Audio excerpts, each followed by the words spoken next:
All right, class, this is Chapter 2. Welcome back. And again, as I stated in last week's lesson, or in Chapter 1's lesson, these are an abbreviated version of what we will have in class. These are good to review the material that perhaps you've heard or you have engaged with while sitting in class. If this is an online class that you are in for whatever reason, or maybe you've missed a class or two, this should help catch you up on the majority of the information. It should not take the place of any reading, however, so please keep that in mind. All right, so Chapter 2 deals with majoritarian or pluralist democracy. There's a question mark. In the United States, which one are we? Are we a little of both? What exactly is the status of American democracy? All right, and so as we go through this, I'm going to try to make this into a single 15-minute video. I've tried that before and not always been successful, but let's just see what we can do before we're done with this. Learning outcomes, please make sure that you're aware of these. This is sort of the roadmap to the material that we will be learning in Chapter 2. All right, so let's talk about democracy and the history of democratic governments. And much of what we think of as Western government, like the United States, comes from ancient Greece. Greek origins later on adapted, changed a little bit by the Romans. But our democratic origins, as we think about it, comes from ancient Greek philosophies. In fact, democracy is thought to have sort of risen out of ancient Athens in the time of Plato and Socrates, and so that golden age of Athens. So Greek philosophers classified governments according to the number of citizens involved in the process. And so if one thing about an autocracy, in an autocracy, power is in the hands of a monarch. Usually it's a single powerful ruler. Sometimes it's hereditary, not always. But think about the word autocracy, power in the hands of the monarch. An oligarchy is power in the hands of elite. It's not a single ruler, but usually just a few. A system of government in which power is concentrated in the hands of a few people. In sort of a modern society, think about what China might be considered to be an oligarchy, where you've got a powerful leader, but you've got a number of sort of elites that sort of steer it and call the shots more or less in the direction that the country is going to go. A democracy is what we most think of in the United States, although we are not a pure democracy, we are a republic. But as far as the Greeks were concerned, a democracy is a system of government in which, in theory, the people rule either directly or indirectly. So I think you could probably argue that in the United States, the people have sort of an indirect rule. We elect our representatives, they represent us. If we don't like what they do, we vote them out, again, in theory. So what are some of the meaning and symbolisms of democracy? And again, democracy, as we sort of know it historically, originated with the Greeks. The word demos means the common people. Kratos is power, so demos kratos. The common people rule. The common people have the power. Now, the Greeks themselves were made up of a series of city-states. You had Sparta, you had Mycenae, and Athens. Some favored a form of democracy more than others.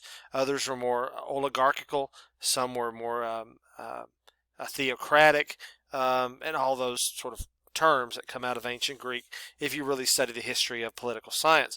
But by and large, the Greeks as a people feared democracy. This is where we get the word demagogue. And again, we might define democracy as rule by rank-and-file people, rank-and-file citizens. That fear is evident in this use of the word demagogue. Today, if we talk of someone that stands up and really speaks out, and the words they say are meant to inspire fear, to cause people to really change what they're doing through fear, that's and sometimes it's through deception, through manipulation of emotion, prejudices. This is the definition of a demagogue. There are two major schools of thought today. That democracy is a form of government that emphasizes. So this sort of theory is that it emphasizes the procedure that enables the people to govern. Meeting to discuss issues, town halls, voting in elections, running for public office. These would all be the involvement of the people in the government themselves. The other sort of theory would be that democracy is a procedural approach, that it's the substance of government policies, not the people itself. And freedom of religion and the provision of human needs might be an example of that. The procedural approach focuses on how decisions are made. The substantive approach is concerned with what government does. Now, neither is wrong. It's just how do you interpret the government, and actually, as we go through this, I think you're going to see maybe it's a little bit of both. But those are the two schools of thought that's sort of out there today.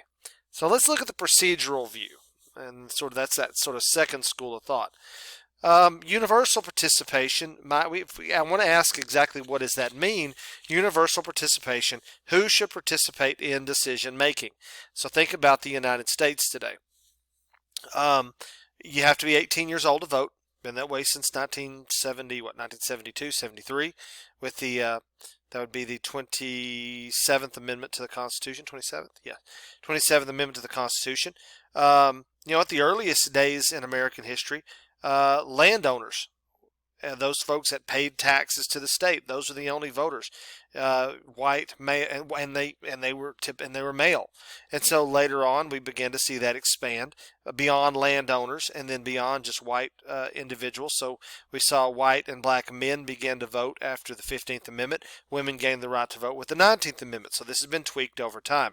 But who should participate in decision making is a part of this procedural view. It's another reason why there's discussion of voter ID. How do we make sure people that don't vote, that should not vote, in other words, and deal with citizenship and all of that. Political equality also falls within how much should each participant's vote count. And in the United States, the belief is one person, one vote. So again, this would fall within the role of democracy, that my vote should not count more than yours, your vote should not count more than mine. Majority rule. How many votes are needed to reach a decision? Some decisions take 50 votes plus one, or 50% plus one. Some votes take 67%. Some takes a supermajority of 60%. These are all within the rules that fall within different procedures within our democracy. All right. Now, direct versus indirect democracy. Here's some examples of direct democracy. Town hall meetings. If your representative comes to town, says, I'm going to have a big meeting in the courthouse or in the library meeting room or at your local college lecture hall, and I want to hear what you have to say. Come on out. Let's talk. That's a town meeting. That involves a participation by you and I to interact with the people that have the power to cast the votes on laws that get passed. So town hall meetings would be one example. That's not how we typically do things. The United States is simply too big. I mean, Texas is too big. I drove to Colorado last weekend, and I was in Texas for 10 hours before I was ever able to leave the state. And so it's just simply impossible if you are in Dalhart, Texas, to come down to Austin every time the Congress, our legislature meets. So direct participation in democracy is difficult. So it's pretty rare in the U.S. It is there, but it is rare. Now, it is there, but it is rare. Now, some cities and maybe even states have begun to implement ways to increase the voice of the people. Chicago created an app called Street Bump app. And I don't live in Boston. And so I'm making some assumptions on what this is, but some things I've seen is you're driving along Boston and you find a road in need of repair. You can pull out your phone and you can sort of click, and it draws attention to maybe city commissioners that they need to look at this particular road. For example, different cities do different things like this, and it's a way in which you can communicate with the people that have a certain amount of power locally. It's a little bit more difficult at the national level, but internet and the World Wide Web and apps that you can put on your phone have made this a little bit easier for you and I to quickly and easily interact with our politicians. Think about social media. Representative democracy is what we have in the United States. It's set up by the Constitution. And it means that we elect someone. We elect our senators. Every state has 2. We elect our representatives, depending on the population of a state. Texas, I think, has 34 House of Representative members. Wyoming, being one of our smaller states, population, has 1. But this is set up by the Constitution itself. So this is why we are a republic. because a republic relies upon a certain amount of representative democracy. Now the question is about responsiveness. What exactly is responsiveness? How easy is it for the government and officials within government to respond to the needs that we have? So let me give you a definition, because these chapters are heavily based on vocabulary, and that vocabulary is going to be essential when you take tests down the line.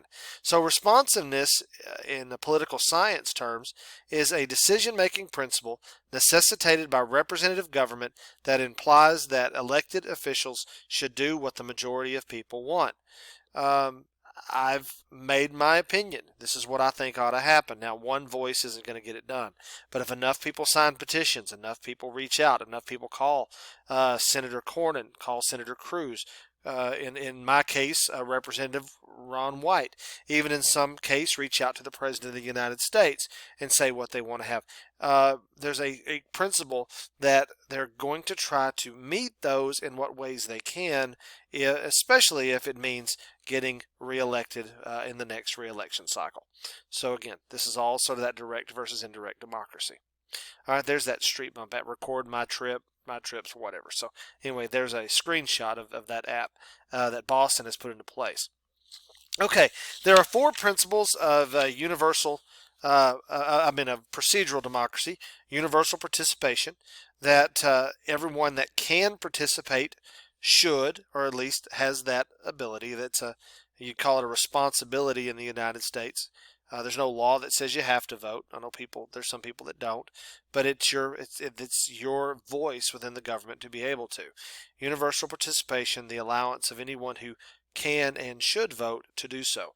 Political equality, again, my vote should not count any more than yours. Your vote shouldn't count more than mine. Majority rule, again, 50% or the majority of the people, what they want should happen. Now, of course, in a nation like ours, there's something called the tyranny of the majority, and James Madison sort of wrote that our Constitution was intended to sort of keep the majority from running over the minority. So we kind of have that too. And government responsiveness to public opinion. That's just sort of a repeat of what we talked about a few slides ago.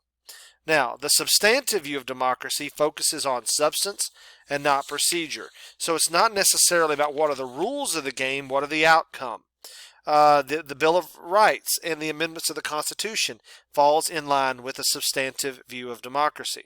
Government should guarantee civil liberties and civil rights. Well, think about the First Amendment, the right to freedom of speech, freedom of press, freedom of assembly, the right to petition, and I've missed one of them. But those all fall within that. The fact the Fifth Amendment is there to protect the accused. You have the right. That's where we get our Miranda rights. You have the right to remain silent. You have an attorney that will be provided for you if you cannot afford one. In other words, the people should be protected, even if it's not necessarily good for the nation. And so that kind of falls within the Bill of Rights. This is that substantive view. Conservatives tend to have a fairly narrow view over social rights. Liberals have a bit of a broader view. It's one reason why we have 2 major political parties, and those political parties tend to align either conservative or liberally. And again, we can look at the differences in those two in, I think it was the chapter 1, the previous chapter. Okay, take a look at that a little bit later on. So procedural democracy versus substantive democracy. Substantive, there's no clear, precise criteria. Sort of what is the end result that we are trying to reach. Procedural can produce undesirable social policies sometimes because, again, 50% says yes. Well, 49% say no. But if you go by the majority rules, well, then that's the way it works. It oftentimes clashes with minority rights, and we've sort of seen that at various times in our history. So what we actually see is sort of a compromise. We need to have a balance between minority interest and majority interest, and over time the United States has sort of figured that out in some ways.